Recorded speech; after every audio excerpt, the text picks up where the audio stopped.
जाते हैं। शास्त्र कहता है मृत्यु कालम कृतम पापम स्मरण मात्रेण विनश्यति, त्रिजन्मम कृतम पापम दर्शन मात्रेण विनश्यति, सहस्त्र जन्मम श्रवण मात्रेण, सहस्त्र जन्मम कृतम पापम श्रवण मात्रेण विनश्यति। ऐसा व्यक्ति जो अपने कलिकाल में किए गए पापों से मुक्ति पाना चाहता है, कलिकाल में किए गए पापों से मुक्त होना चाहता है, तो कौन सा साधन है? तो कहा मृत्यु काले कृतम पापम स्मरण मात्रेण विनश्यति। ऐसा व्यक्ति जो अपने कलिकाल में किए गए पापों से मुक्त होना चाहता है, तो उसे जहाँ वो बैठा है, जिस स्थान पर बैठा है, वहीं बैठकर नर्मदा जी का नाम ले ले, वहीं बैठकर नर्मदा जी की याद कर ले, वहीं बैठकर नर्मदा जी का स्मरण कर ले।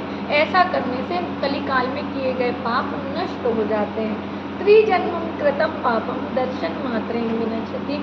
अगर कोई व्यक्ति अपने 3 जन्मों के पापों से पापों को नष्ट करना चाहता है, एक ये जन्म, एक बीता हुआ जन्म और एक आने वाला जन्म, 3 जन्मों के पापों को नष्ट करना चाहता है, तो शास्त्र कहता है त्रिजन्मम कृतम पापम दर्शन मात्रेण विनश्यति।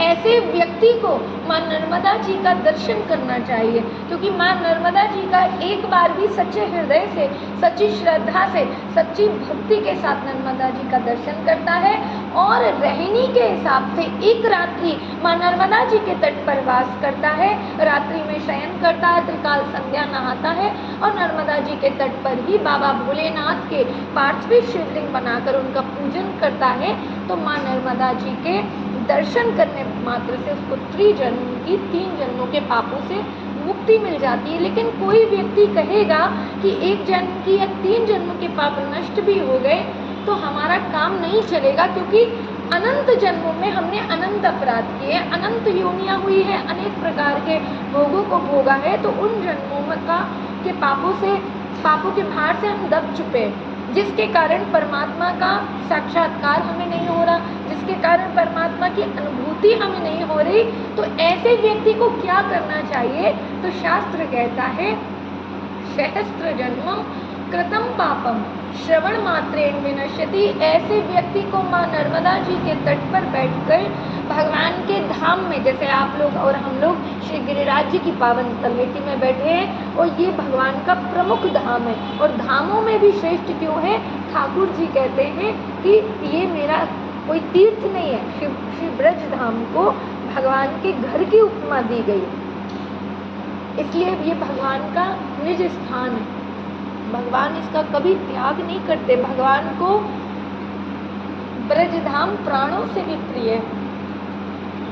इस कारण इस धाम में बैठकर या नर्मदा जी के तट पर बैठकर जो भगवान के इन पुराणों का श्रवण करता है, तो शास्त्र कहता है कि सच्ची श्रद्धा और भक्ति के साथ जो इस साप्ताहिक पुराणों को श्रवण करता है, तो सहस्त्र जन्मम कृतम पापम श्रवण मात्रेण विनश्यति।